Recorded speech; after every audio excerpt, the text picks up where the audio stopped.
there's an existential void in a lot of people, and that void is when the fitrah is you are going against the fitrah. There's a misalignment of priorities, and Allah subhanahu wa ta'ala is not at the center of that.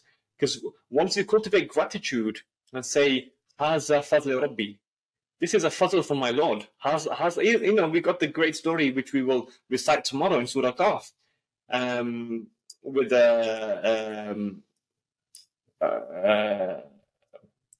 Khidr, and Musa alayhi salam, Haza fadl Rabbi, and even Zulqarnain, and after following that story. This is from what Allah has better for me, and he had might and kingdom. He was traveling and he had might, and he was well known.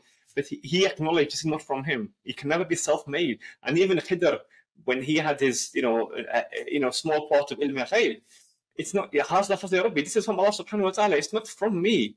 And we've gone away from this, subhanallah. The ilm, the evil has become the ilah. The same surah you mentioned actually also mentions the opposite. In the story of the two men in the cave, the man's boasting, my garden, my wealth, and his friend tells him, why don't you say MashaAllah? Why don't you say La quwwata billah? Why don't you take all your success back to Allah?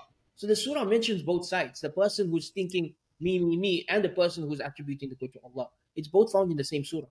Absolutely.